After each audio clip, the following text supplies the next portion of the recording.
Y es momento de poner a la realidad en el diván, a encontrarnos en ese lugarcito donde podemos descubrirnos en circunstancias, como decimos siempre, individuales o colectivas, pero que nos describen, nos problematizan, nos ponen en situaciones a veces condicionantes de nuestra vida cotidiana, en nosotros mismos o en aquellos que queremos. Y la semana pasada habíamos analizado particularmente un tema que nos llevó a otro, a este que queremos generar como debate, como discusión en la mesa en el sillón del diván. Y para eso sumamos a la licenciada Janina Moreno Samanillo. ¿Cómo le va, señora? Muy bien. ¿Cómo le va, señor, usted? Muy bien, un placer tenerla nuevamente por aquí. Bueno. Usted en el análisis la semana pasada habló del narcisismo y ahí nos quedamos un ratito pensando, bueno, ¿cuántos elementos que podemos encontrar en el narcisismo? Sobre todo en este tiempo donde parece que la imagen y cómo nos representamos en esa imagen y cómo nos ven en esa imagen aparece como una cuestión central. Pero vamos a explicar un poquitito el término. Bien. Si le parece, hacemos como una breve introducción. Por supuesto. El narcisismo que aparece como un rasgo de personalidad que se caracteriza por una excesiva preocupación por uno mismo, una visión, aquí dice grandiosa de las propias capacidades, podemos decir como exaltada de las capacidades propias, ¿no? Una necesidad constante de admiración, de buscar esa respuesta de admiración, que puede ser parte de un trastorno de personalidad narcisista, donde aparecen, bueno, esto que decíamos, la exageración de las propias capacidades, la necesidad de que buscar constantemente elogios o aprobación de los demás, y la falta de empatía, porque eso de concentrarse más en lo que uno quiere para uno mismo, que hace difícil comprender los sentimientos de los demás. Hay una característica que aparece aquí también, la idea de la explotación de los otros, este aprovechamiento de los demás, muy sensibles a la crítica. El narcisista es muy sensible a la crítica, reacciona con ira, con vergüenza, con humillación, y también es alguien que vive en fantasías de éxito ilimitado. Esta idea de el poder, la belleza, el amor, el dinero y demás. Dicha esta descripción, esta breve introducción, ¿vivimos en un mundo de demasiado narcisismo, Jani? Estamos ahí en una línea compleja, digamos, socialmente. Pero bueno, el narcisismo, podemos hablar de algunos aspectos narcisistas, digamos, en términos de lo social, ¿no? Ajá. Que se van manifestando, sobre todo en esto que vemos y venimos hablando en algunas columnas de lo que se muestra en las redes sociales. Pero el narcisismo en sí mismo es una patología, clínicamente hablándolo. Explica Freud al principio que todos tenemos un narcisismo primario que es totalmente esencial por el amor propio que necesitamos para poder construirnos psíquicamente. Pero cuando pasamos a otro tipo de narcisismo secundario ya, y no podemos como armarlo de buena manera en la vida del desarrollo infantil, ahí se convierte en patológico. Bueno, pero una cuota ¿hay mucha línea gris? Hay una línea Porque, gris. digo, el amor propio, esto de decir, che, me quiero ver bien, yo mismo, quiero sentir que este proyecto que empecé puede ser exitoso, quiero estar convencido de que las cosas me van a ir bien. ¿Cuándo dejamos de ver eso como casi como un cascarón de protección o de base para a partir de ahí vernos mejor a convertirnos en ese ser que se mira a sí mismo como alguien, no sé, superior, por ejemplo? Sí, es que se mira de ese modo y se cree de ese modo. Por eso te decía que la línea ahí está puesta en lo que es el autoestima, el amor propio en una cuota sana de salubridad, porque tenemos que tener amor propio. Claro. ¿Tá? Mira que te dice, a ver si tenés un poco de amor propio. Voy a decir, no, se me va a costar. No estoy bien, si no me tenemos... queda bien. Este pantalón que me compré hoy no me queda bien. Si te lo compraste hoy. Bueno, y pasar a la otra, ¿no? Esa persona que estaba hablando ahí recién en tu voz, seguramente es una víctima del narcisista. ¿Tá? Porque tiene poco amor propio. Entonces, pero es porque a lo mejor hay alguien o que lo condiciona o que por lo menos no lo acompaña en salir de esa situación. Sí, y que seguramente cuando fue niño no tuvo esa capacidad de la función materna o de las figuras parentales que necesita para investirse de amor, ¿no? Entonces quedó ahí algo como desprotegido. Pero el narcisista es todo lo contrario, o sea, quedó embestido en sí mismo, se quedó detenido en una etapa del desarrollo infantil. ¿Sabes por qué te lo marco, Pablo? Porque Sí. en ese pensamiento de grandiosidad que tienen... ¿Hay algo de infantilidad? Sí, son muy mira vos. muy infantiles, Ajá. porque tienen esta cosa media del delirio, de ideas de grandiosidad, y más que personas que los quieran o los amen, necesitan fans. No necesitan Bueno, el amor de verdad. pero No esto aman que vos tampoco. señalás del fans, Sí. ¿no? Está también muy vinculado al lo que está ocurriendo hoy con el tema de las redes sociales, ¿no? Totalmente. Porque, mira, a mí me llamó particularmente la atención de algo que me comentaban en algún momento, no recuerdo si era una de mis hijas o algún alumno que me decía, que hay chicos y chicas que tienen cuentas en Instagram pero no suben fotos. Sí. Y yo decía, ¿cómo puede ser? No, la suben, profe, o decía papá, a las mejores o a los mejores amigos. ¿Por qué? Porque no quieren ser interpelados. No quieren ser vistos o calificados por otros o por otras. ¿Y esto a qué se debe? A que en las redes sociales fundamentalmente, Sí. el narcisismo y la aprobación aparecen casi como dictámenes. Sí. Es casi como un recurso dictatorial que tienen cada una de esas. Qué difícil jugar con eso, porque la vida de la gente pasa mucho por ahí. Totalmente. Pero De los adolescentes y los jóvenes ni hablar, Sí. porque además están en esa etapa de vulnerabilidad. Exactamente. Pero ahí se está jugando esto, la aprobación del otro, el reconocimiento, pero sobre todo esto, que haya gente que me admire, que no tiene Claro. que ver necesariamente con el amor. El amor sí comprende admiración, pero desde un lugar sano, saludable. El narcisista requiere otra cosa. Y tampoco tiene esta caracterización que hacías vos, no tiene empatía, entonces va a ir a buscar eso a cualquier precio. No importa si en el camino te tiene que denigrar, te tiene que desvalorizar como persona, no tiene un límite ético, Es manipulador. totalmente manipulador. Y tergiversa tu realidad en la persona que agarra vulnerable. O sea, siempre te hace creer que vos sos el culpable o de lo que él le pasa, siempre tiene estos mecanismos de defensa que la culpa la tiene el otro, o sea, proyecta, todo es para afuera, nada es de él. Y en realidad está enmascarando toda esta cuestión de vacío existencial que tiene porque no ha sido investido de amor como realmente necesitaba. Te quiero sumar, Carlitos, para que contextualicemos también, porque hay distintas miradas socialmente, hasta de tiempos en los que se han dado. Cuando nosotros éramos más chicos, era el narcisista era el moquero. El clásico, ¿no? El que se las creía, y siempre había una manera de poner un límite, o decía, bueno, o no le dabas demasiado énfasis en el grupo, pero era en general el que se buscaba imponer, había algo también de manipulación, pero no estaba esta cuestión de lo permanente de las redes, esa presencia permanente, me parece. Eran determinadas circunstancias que vos veías al moquero, ¿no?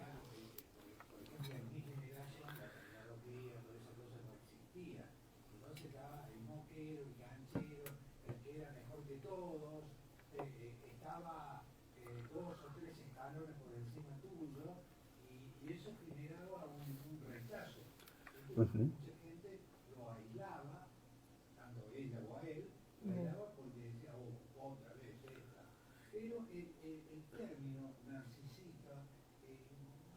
No jugaba todavía. No, Claro. sí.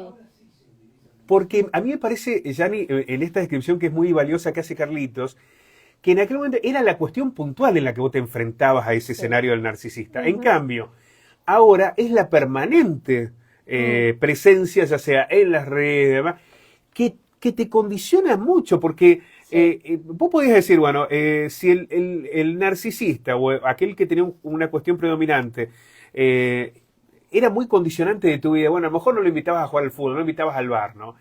Pero acá pareciera que te excluye esa idea, ¿no? Por lo menos en las redes. Claro, ¿no? lo que pasa es que esto que decía Carlos, te lo encontrás quizás en el aula, en la escuela, en la canchita de fútbol, como decís vos, pero en todo caso no había otro lugar, ¿no?, donde transitar eso. Hoy tienen un escenario a disposición que es la plataforma de las redes. Entonces vos podés estar, el narcisista está en vivo y en directo si quieres 24/7, ¿no? Y ahí tiene un público. Y con un riesgo mayor, ayúdame, Sí, a lo mejor es sí, un prejuicio que tengo. Pero me parece que antes, y vuelvo a lo que decía Carlitos, se lo cuestionaba o se lo interpelaba en lugar del narcisista. Hoy en muchos casos es a lo que se quiere llegar. Sí. Me gustaría ser tan lindo como él, tan exitoso como él, tan dispuesto, me parece que es como el objetivo que se plantea, y eso es distinto a lo que ocurría en aquel momento. Sí. O por lo menos ahora tiene más énfasis. Y que creo que antes lo podíamos categorizar como estaba encapsulado, como decía Carlos, quedaba como aislado, ¿no? Porque era agresivo, Sí, no siempre. No a veces se imponía esa figura. Sí, y hasta verdad. y hasta quedabas aislado si no te sometías a determinada situación. Sí, porque a veces tiene un lugar muy predominante el narcisista, ¿no? Sí, totalmente, es predominante, generalmente es líder porque tiene primero esta captura de ser muy seductor, ¿no? Se da mucho sobre todo en los varones. Entran por ahí, entra con toda una seducción, ya sea en un grupo de amigos, en una pareja, en la familia, y después te vas dando cuenta. Pero hoy el escenario que tienen a nivel de las redes sociales es otro. Y quizás haya mucha gente con este tránsito en la vulnerabilidad que tenemos todos en algún momento de la vida, que siente que se quiere identificar con esa imagen, porque me está mostrando como el ideal del yo, ¿no? Sí, claro. Eso de querer ser como... Exacto, el exitoso, mucho. el hermoso, el que le va bien, el que le sale todo perfecto. Y en realidad eso es una máscara. Porque el narcisista, a ver, puede que coincida que una persona tenga todas esas características reales, concretas, y aparte tenga la máscara del narcisista. Pero generalmente el narcisista está vacío en su vida, por eso necesita un público, ¿no? Y generalmente fracasa en las relaciones interpersonales porque va destruyendo. Y se queda solo. Al final del camino se queda solo, ¿sí? Digamos, las personas que están en su entorno pueden ir dándose cuenta de quién es, porque es alguien que lastima mucho, Pablo, hace muchísimo daño un narcisista. Bueno, porque tiene esta cuestión de concentrarse en sí mismo, ¿no? Esto que decía, vuelvo a reiterarme las características que describíamos al comienzo, que es la falta de empatía. Nunca ve al otro, nunca lo ve. Y me parece que esa es una cuestión central, porque si no está el otro, si nunca aparece el otro de alguna manera, cuando aparece es a través del daño. Es porque por el olvido, porque no lo tuvo en cuenta, porque no lo escuchó. Sí, porque en realidad no necesita ese otro como alguien a quien amar y construir algo, sino lo necesita como un espectador de su propio show, ¿no? De algo que tampoco ni siquiera es. La historia de la mitología muestra que Narciso termina muriendo, ¿no? Cuando se ve en su propio reflejo en un río, ante tanta belleza, inundado de belleza, queda embestido por eso. O sea, y eso es lo que termina pasando, porque al final del camino, tanto amor que se dice tener propio, termina siendo autodestructivo. Bueno. En el fondo hay odio, ¿no? Y uno no lo puede ver eso.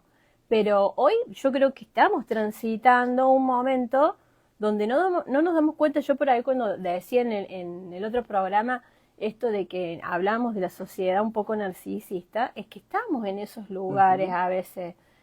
Cosas que ocurren, que dicen personas que marcan agenda, que son líderes, y vos decís, no hay empatía ahí, y la gente está ahí expectando. Bueno, pero hay un discurso que desestima al otro, permanente. Sí, totalmente. Hay un discurso que desestima. A mí me resulta... hay gente que dice, bueno, pero no hay que darle tanta entidad. Parecen como tratar de bajar los decibeles sobre palabras que son muy duras, muy severas, que deshumanizan al otro, que plantean permanentes desencuentros. Si vos no estás de mi lado, si no opinás como yo, te tengo que negar, te tengo que deshumanizar, te tengo que... hasta hay conceptos que buscan hasta desterrar a esa persona. Sí. Me parece una locura, porque eso también tiene que ver con el narcisismo, con el creer que toda la verdad... Mira, hay un discurso del gobierno que a mí me parece nefasto, que no solo lo ha utilizado este gobierno. Sí. No solo, pero que este gobierno con esta cuestión de la cosa profética y Sí, sí, mística sí. y religiosa y demás, Mesiánica. la incorpora, mesiánica. Esto de gente del bien y gente del No, mal. no, no, no. Esto me parece una cosa, una locura que socialmente se acepte, que nosotros somos gente de bien. Yo me acuerdo, lo voy a poner un ejemplo, ¿no? En Winca. Sí. Yo me acuerdo que había una vecina que siempre hablaba de la gente de bien. Entonces la gente de bien, y por ahí pasaba no sé, alguien que era pobre y era gente de mal, ¿no? Era alguien que ya miraban de otra manera. Me parece una cosa tan horrible. Espantosa. Espantosa. Y esto se construye como un discurso natural. Pero habla de Que hay gente de bien y Sí, gente de mal. sí, pero aparte es un juicio de valor. Sí, Cuando claro. vos ya estás haciendo un juicio de valor sobre el otro, te sentís que estás como en un escalón por encima de esa persona, ¿tá? Y eso ya entra a jugar en un lugar de violencia, Pablo. Sí, Nada claro. más que está enmascarada. ¿Quién soy yo para decir, o vos o quien sea, quién es la gente del bien y del mal? Digo, una categorización taxativa que destruye, que violenta, que impone y que deja a quien o él es la gente del bien o la gente del mal en un lugar estigmatizante. Bueno, como diría Serrat, los macarras de la moral. Bueno, Porque imagínense, en la dictadura los que decían que estaban bien o mal eran los censores, los tipos, los militares, los Sí. milicos que se ponen a ver una película y decían, esto no va, esto va. Esa gente que se cree con la autoridad moral. Cuando uno lo lleva esto a situaciones más fundamentalistas, ahí aparece el fascismo, ¿no? exacto. La idea de que determinada raza, concepción física o postura ante el mundo puede hacer no solamente ser superior sobre otros, Sí. sino hasta desterrar y eliminar al otro. Es una bestialidad. Pero la eliminación de la vida, o sea, no estamos, estoy diciendo una No, bueno, cuestión claro. literal, ¿no? Y no es casual que los líderes de estos procesos de derecha y de destrucción masiva, por ejemplo Hitler, Ujú. han tenido trastornos de este tipo. Ajá. ¿Tá? Y han tenido una infancia donde sabemos que, por ejemplo, Hitler tenía un papá sumamente violento y que lo maltrataba todo el tiempo y que no tuvo la posibilidad de hacer otras cosas, por ejemplo, de pintar, que quería pintar. Bien. Que hubiera podido sublimar desde otro lugar la agresividad, a lo mejor, no lo sabemos. Pero que en ese trastorno de personalidad y en esta construcción que vos decís subjetiva, ¿qué hizo? Bueno, materializó en una masacre. Sí, claro. Tremendo. Y no es menor. Entonces, esto que vos decís, no le demos tanta entidad, como dice la gente, bueno, no le des tanta... Sí, hay que darle entidad, No, porque claro. es la palabra, y la palabra destruye también. Y a mí me parece una cosa tremenda, ¿no? Que esto de suponer que puede haber una vida de blancos y negros, de superiores e No. inferiores, de gente bien y mal, y que eso se tome con naturalidad, ¿no? Con todo el daño que eso puede provocar socialmente. Señora, la verdad es que ha sido un verdadero placer Bueno, y la gracias. esperamos en la próxima edición para que nos siga ayudando a pensar. Yo creo que esta sección, sobre todo, nos ayuda a pensar y eso está sí, buenísimo. no tenemos todas las respuestas, pero está bueno que nos hagamos preguntas, entonces está bueno que Las buenas preguntas Sí. suelen ser más efectivas Sí. que Que los pen- intentos de encontrar respuestas. pensemos juntos. Así es, muchísimas Gracias gracias. a vos, Pablo. La licenciada Janina Moreno Samanillo en esta realidad en el diván. Música, pausa, ya volvemos.